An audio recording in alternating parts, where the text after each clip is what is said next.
by the end of this session, or maybe halfway through, you will know one or two exact things to work on in the following months to dramatically change your life. Okay, so we'll help you identify one or two specific things to help you pinpoint and get a giant head start. Less theory.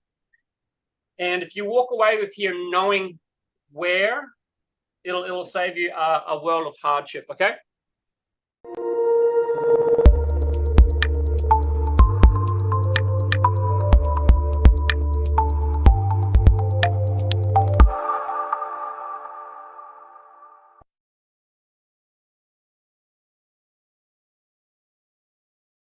All right, Darko, can you tell us in 20 seconds, maybe 30 seconds, is Gestalt therapy a big deal for you? Oh, it's the big, the best thing which could happen in my life. It was a lot of learning, a lot of experience. So I'm really glad that I managed to go this, even though it was a little bit late in my life. I was 43 when I started. You wish you started earlier. I wish I started earlier. Yes, I'm 47 now, but I'm really happy that I completed the whole training, and I want to share. I got my certification, so officially I have 1,550 hours in training. Okay, you're hitting Yes. you're hitting the 30-second mark. Now, in a minute, I'm going to ask Dino. In a minute as well. I'm going to ask him, because Dino helps people get really, really high performers, like high performance coaching, right? Now, I wonder, Dino, if someone wants to be a really high performer, does trauma, obstacles, shit from the past ever get in the way? Always. And how often are the clients aware of it? How often are they aware of it and know it, or even know where it is? They're never aware of it. Usually the problem that a client come with is never the real problem that's actually causing them to be stuck. Like 100% of the time. So 100% of the time they're not aware of it. Yeah, and 100% guilty as charged. So we do things out of habit. We are creatures of habit. We do things out of habit. We even think in habits. There's an excellent book out there, Ed DeBono, 6 Thinking Habits. It's like 20, 30 years old, but he broke down 6 different ways to think about a problem. And the thing is, most of us will use 1, 2, or 3 ways, and we'll habitually use those 2, 3 ways. If we're lucky, 3 ways, most likely 2 ways. And that's the way we'll think about all our problems, right? Now, people might see a high performance coach, or people might work extra hard. Have you put in extra hours this week? Have you put in extra hours, extra effort in November? Now, I want you to let us know in the chat window, have you and do you regularly put in extra energy, extra effort to get what you want? Be a pay rise, a bonus, the love of your life, smooth family. Do you put in extra hard effort to get it?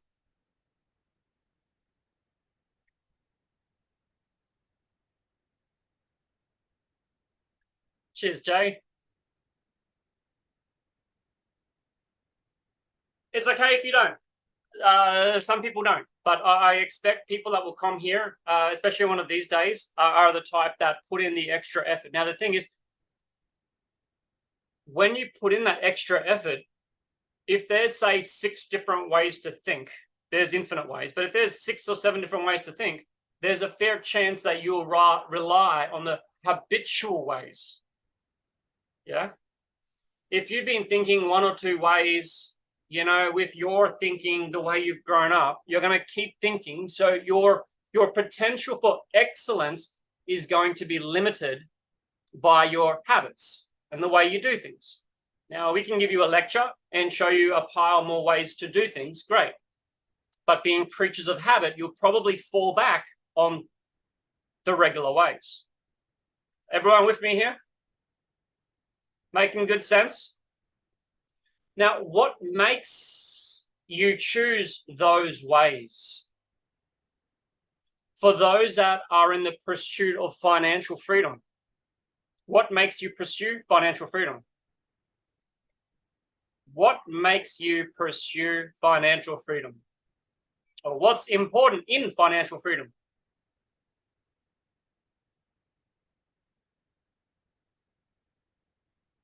You can write, or you can just think about it. If you want to type in, it's extra cool if you type an answer, or if you want to shout out, as long as you don't shout out words like those previous. Oh, hell, you can yell out those words too. Well, I think for me, it's a desire to be able to take care of the people I love, yeah, doing what I want, when I want, and with whom I want. I think that's what initially comes up for me. I'm going to summarize that badly, Dino. Did you say so you can take after others, look after others, provide? Most certainly, yeah. To make that level of contribution, to those that I love. Yeah, where I feel that they're well taken care of. Yeah, at a level that is satisfactory. Yeah. About 8 years ago, I had a gentleman. He hired me to help him create financial freedom. He had a business in Shanghai, and he was working really hard. He was trying really hard. He was on the edge of divorce, 2 kids, and he was working his ass off. He was working huge hours trying to get further and further ahead. Years went by, and he was barely getting ahead. He had a couple of sessions with me, and he specifically asked me for money. So we worked on money, right? He specifically asked me for money. So we did this kind of journey, and we went back in time, and we went back mentally in time until we found his earliest experiences with money. In one of those experiences with money, his father gave him and his cousin something like 10 euro each. His cousin spent 5 euro and kept the rest. He spent all 10 euro. And the thing was, he spent it in the record store, and he spent a lot of time the previous month looking in that record store. He knew exactly what he wanted, and he bought the CDs that he's been wanting for months. And he walked out of there happy as Larry, and his cousin walked out smiling too. He bought something and had 5 euro in the pocket. Now, the 2 boys got back in the car with their dad. The dad said to one of them, "How much did you spend?" "Spent 5 euro, and I'm going to keep 5 euro for later." His son replied, "Dad, I spent all 10 euro, and I got these CDs. I've been wanting these CDs for such a long time. Thank you, Dad." And his dad said to him, "Son, you got to be more like your cousin. You got to be more like your cousin. Otherwise, you'll just keep losing your money." For the rest of his life, he carried this thinking. He has to be more like his cousin, or he's going to lose all his money. And that story went through his head over and over and over and over and over again. Yeah. I dare say Dino had some kind of message on his head, or perhaps he worked on it. He's had some kind of message on his head where money represents contributing, sharing with others, enjoying, satisfaction. Some people think money is the root of all evil, right? So this guy has an early childhood experience where his father said, "Son, you got to be more like your cousin. You're always going to lose money." And it stayed with him for life until that session with me. Now, other people have similar experiences, but it's not about money. Sometimes they have experiences where it's, "Son or daughter, you got to sacrifice for the other person," or "You're not good enough," or blah, blah, blah, blah, blah, blah, blah, blah, blah. And we go through life with those stories. Sometimes they change a little bit, but it's those early years that set us on a particular pathway, a way of thinking.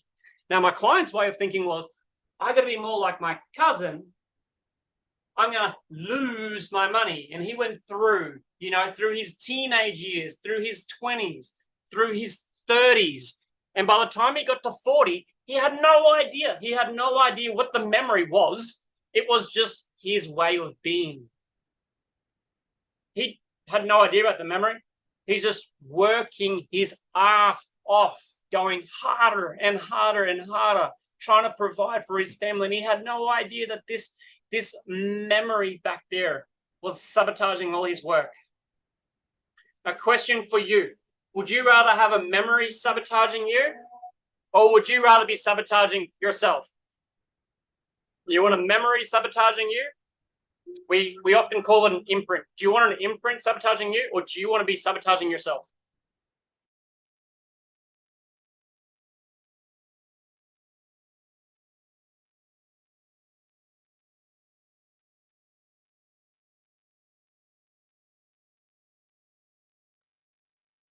Because some people there, I like these answers. Neither. Neither. Yeah, Darko.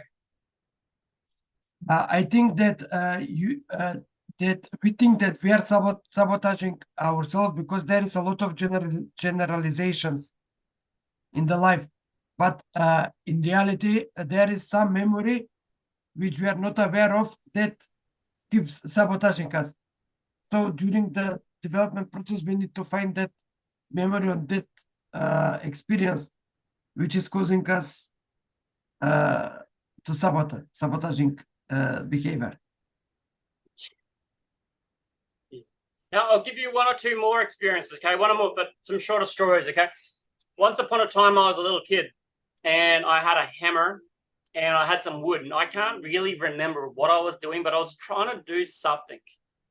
I think I was like 6 years old, and I was trying to do something. I can't remember what it was, but I was banging away. And then something happened with my sister way over there, and I ended up trying to hammer this thing, and then I ended up throwing the hammer, and it went boom, boom, and it spun up and hit my sister. But it didn't quite hit my sister. There was a glass door in the way, and it hit the glass door at the last minute. Hit the glass door, smashed the glass door. And I'll never forget, that cost a lot of money to fix. My parents were working hard. We didn't have a lot of money in the family, so they had to fix it. And that was the first time. That was the first time I ever got so frustrated. I couldn't do it. I don't know what it was, but I couldn't do it. And I learned that if I can't do it, to go harder. If I can't do something, go hard, go hard. And then through the hammer.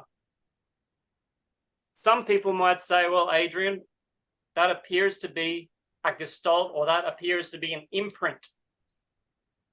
What happened was something happened, and I learned something. That was the first time I ever been so frustrated, and that was my reaction. And for the next 30 years of my life, I repeated that. Sometimes things have got so hard, I put in more brute force. 2 months ago, I was doing something on a keyboard. I was like moving some keys around, and I couldn't quite get it right. And I just went, screwed the whole keyboard. And I went, why did I do that? I screwed the whole keyboard. Why? It is a pattern that I learned when I was young. Now, some of you guys that don't have your cameras on, that's cool. Matthew, Darko, thanks for having your camera on. It makes it easy for me. Thank you. I love seeing your faces. If you don't have a camera on, that's okay. What I'd like to see is, I want you to give me a score from 1 to 10. 10 means that everything is making sense. 5, you have questions about these early childhood experiences really that much of a big deal. And 1 is, Adrian, you've lost me.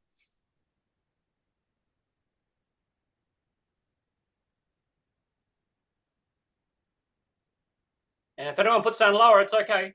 This is, yep. Yeah.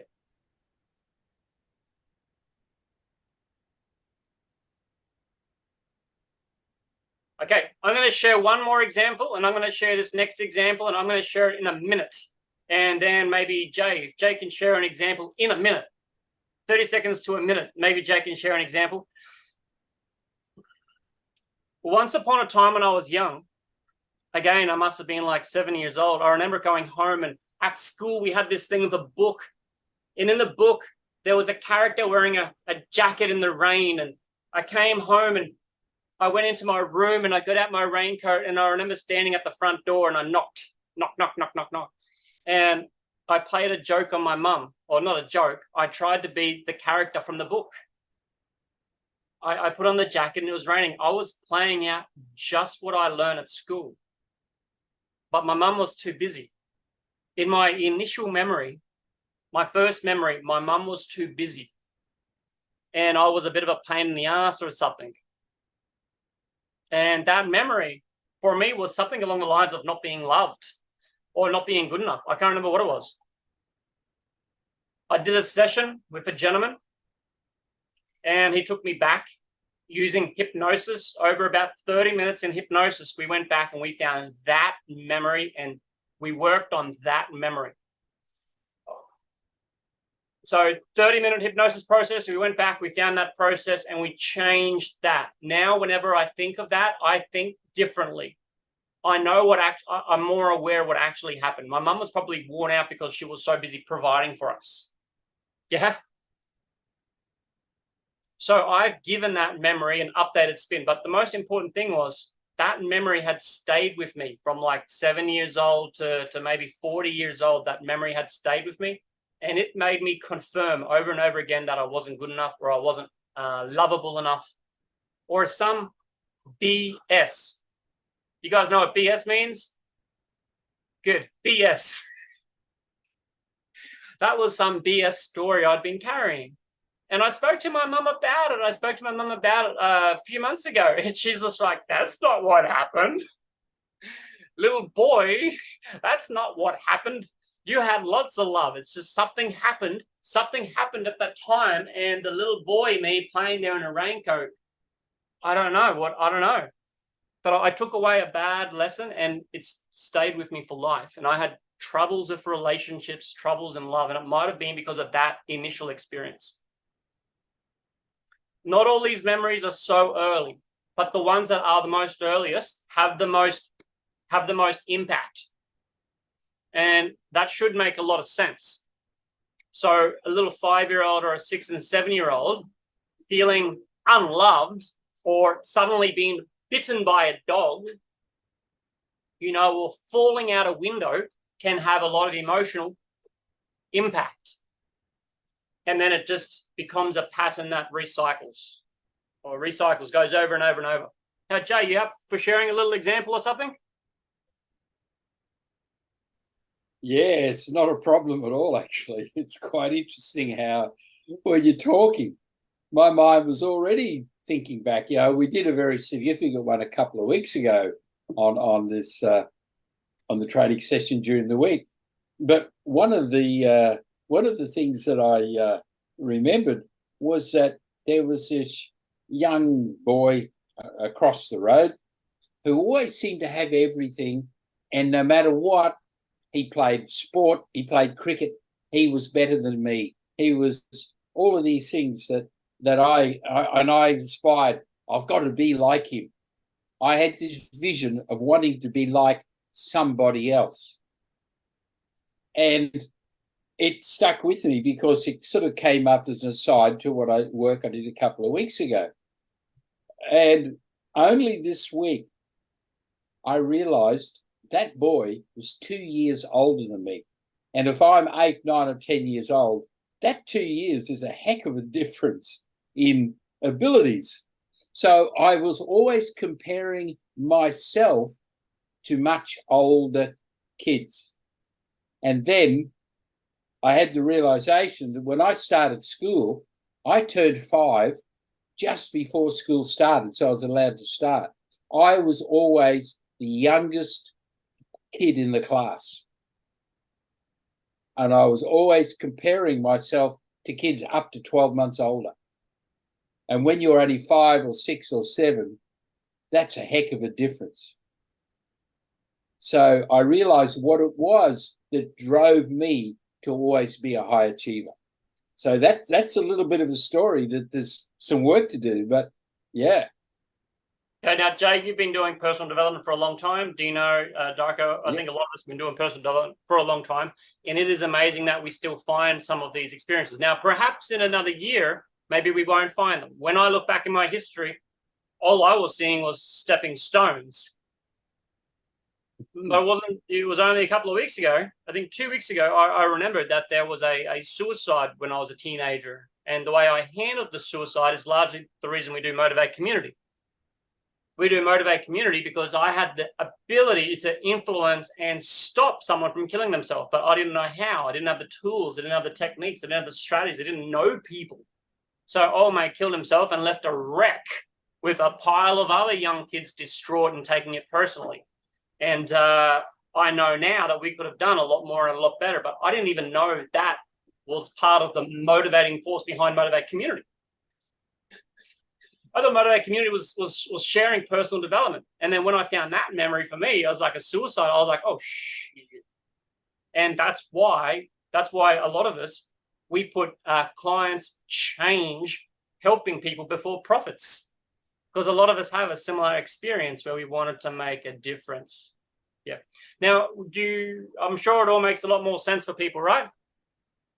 So even if you're a coach, there will be some of these spots. And what we want to do is we want to find these spots, we call them imprints. There might be different words depending on what school. I belong to the new code NLP school. We had the classical NLPs back in the 70s, and now it's developed. But whatever school, they always have this kind of terminology for early childhood experiences. And once we find them, we can change them, but just knowing about them raises our awareness. The goal today isn't to change them. The goal today is to find them. Okay, so this workshop deep dive is all about finding them. We can do a lot of content-free work. So let's say I take Jay back, right? Okay, Jay, I'm going to take him back, right? Jay doesn't have to share the little details of what happened. I'm going to ask him how old he was. And I'll ask a couple of other things. But Jay doesn't have to share what it is. There was a time in my early childhood, I remember sitting on a chair, and I think I wet the chair. I wet myself in year 1 or something. Wouldn't normally be comfortable saying that. So when we do an exercise, if there's a memory like wetting yourself, you don't have to say it. And by the way, that's actually a common memory people have. It's actually a common memory. A lot of people that are afraid of public speaking have a memory of wetting their pants or something like that on stage or in class. So if that's you and you find that, congratulations for finding it. The goal here is finding these memories. We're on track, right? The goal is to find these. Once you find them, you can work on them. Now, whenever I think about my mum, a big smile comes to my face automatically, and I already feel the love. Whereas okay, so the content doesn't matter. It matters for you. I'll ask some questions, and you will have some content, but that content matters for you. You don't need to share it. I'll just get you to share your age at the time. Now, once you find stuff, congratulations. But what we want to do is find the earlier stuff. We want to go back and see if we can find the earlier stuff. So if I go back, there was a time I was 36 or something, and I remember going a bit crazy. It was about a girl, and something happened, and it was crazy. And I can go back to that 36 the time when I was 36 and that happened. But if I go further back, something similar actually happened a few times, and it even happened in my 20s. Actually, it happened when I was a teenager. But if I followed it all the way back, it went all the way back to that time with my mum after school. Now, if you do traditional psychology or CBT therapy, you might work on the memory that just happened, or the memory, they might take me back to when I was 30, right? So those memories are important, but really we want to make note of the earliest one we get, the earliest ones, the most significant ones. Because once you understand that, it kind of changes the whole lot, like dominoes. Boom, boom, boom, boom, boom, boom. Yep. Now, I would like any one person, and we're going to do content free, any one person that has been triggered or perhaps has crashed at any time during the week. Could be anything. Could be something like you're trying to do some work and you found yourself crashing, or something happened and you had a negative reaction.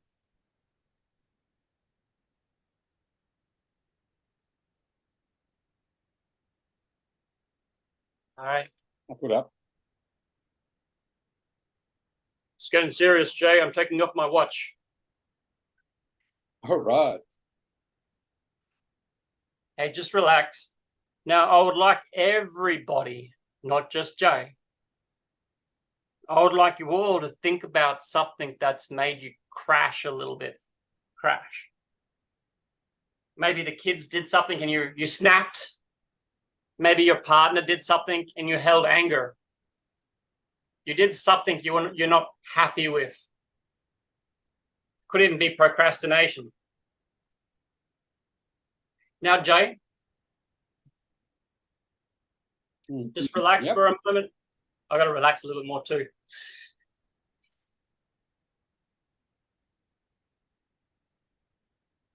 So there was something happened recently, Jay, and I just want you to see that again. See whatever it was that happened. See it through your own eyes. If other people are involved, it's okay, see them. And I want you to put all your attention on the feeling. Put all your attention on the feeling. It's uncomfortable for less than a minute. Okay, I want you to intensify that feeling. That's it. Intensify that feeling. And now, just relax and intensify that feeling and follow it back. Follow it back.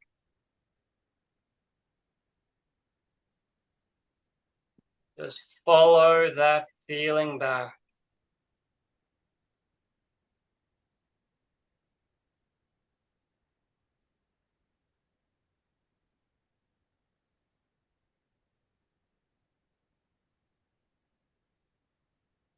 As you try to follow that feeling back, you might start to get pictures.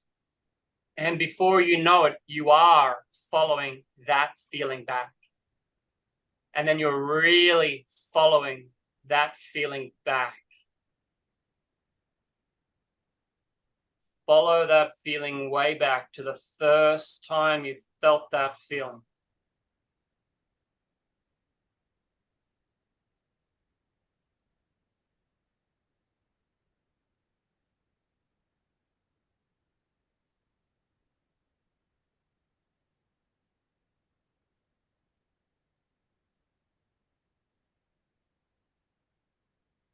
How old are you now, Jay? I know you still may be following. Way old. 66. Yeah. Now. Okay. Follow that feeling back. And as you follow that feeling back, how far back have you been able to follow that 15. feeling? 15. 15 years old. 15. Wonderful. Wonderful, Jay. Wonderful.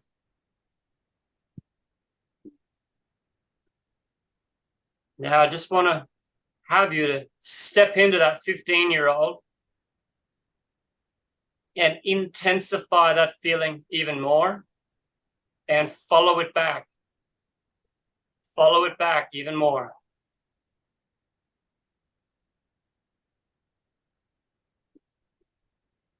That's See, it. everyone, That's where- Jay's gone back to 15. He's gone back to when he's 15, and sometimes people will get to the 20, but I ask him to follow it back further.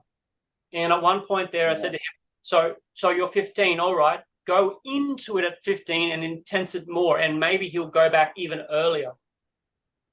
No, but And as you look it was back even 15. 15, Yeah, it was there. I found the route. Actually, quite interesting.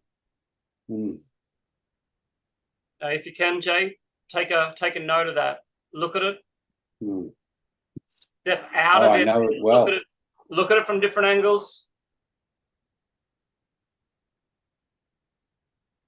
Congratulations. Found yourself some gold.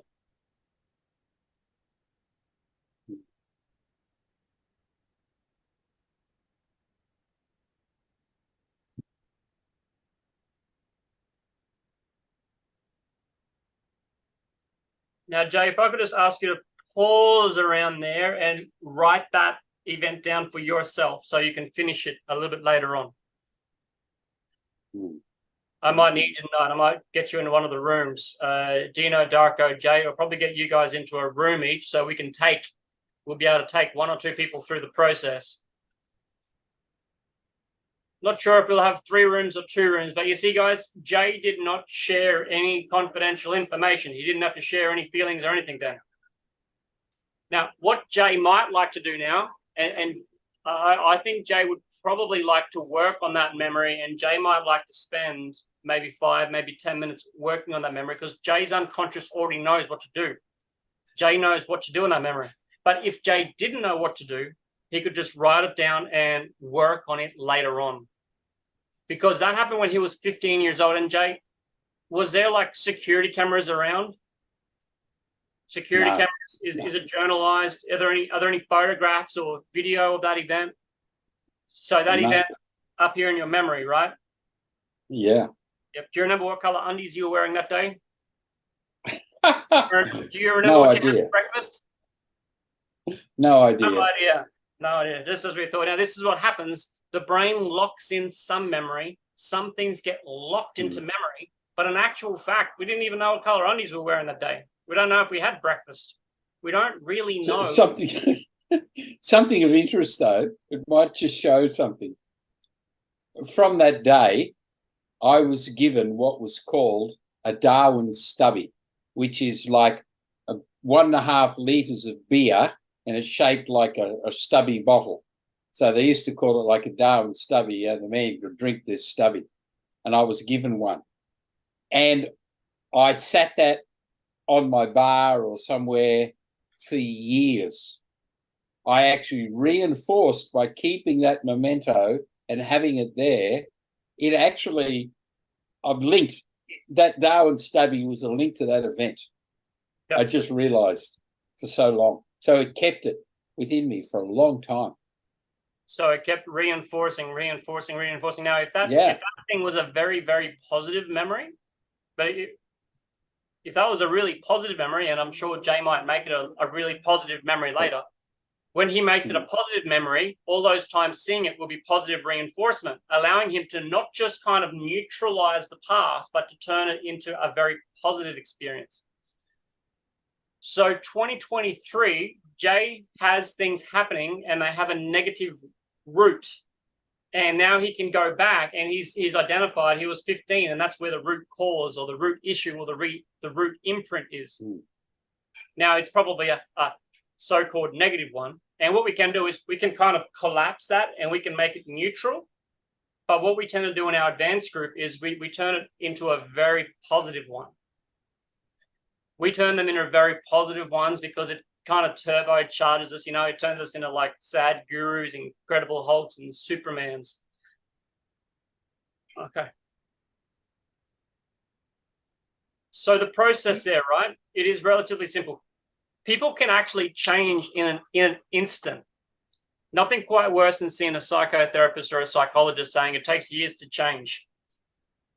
Take away someone's child, Yeah. Give them a heart attack, an actual heart attack, or take away someone they love, and they'll change in an instant. They'll change in a second.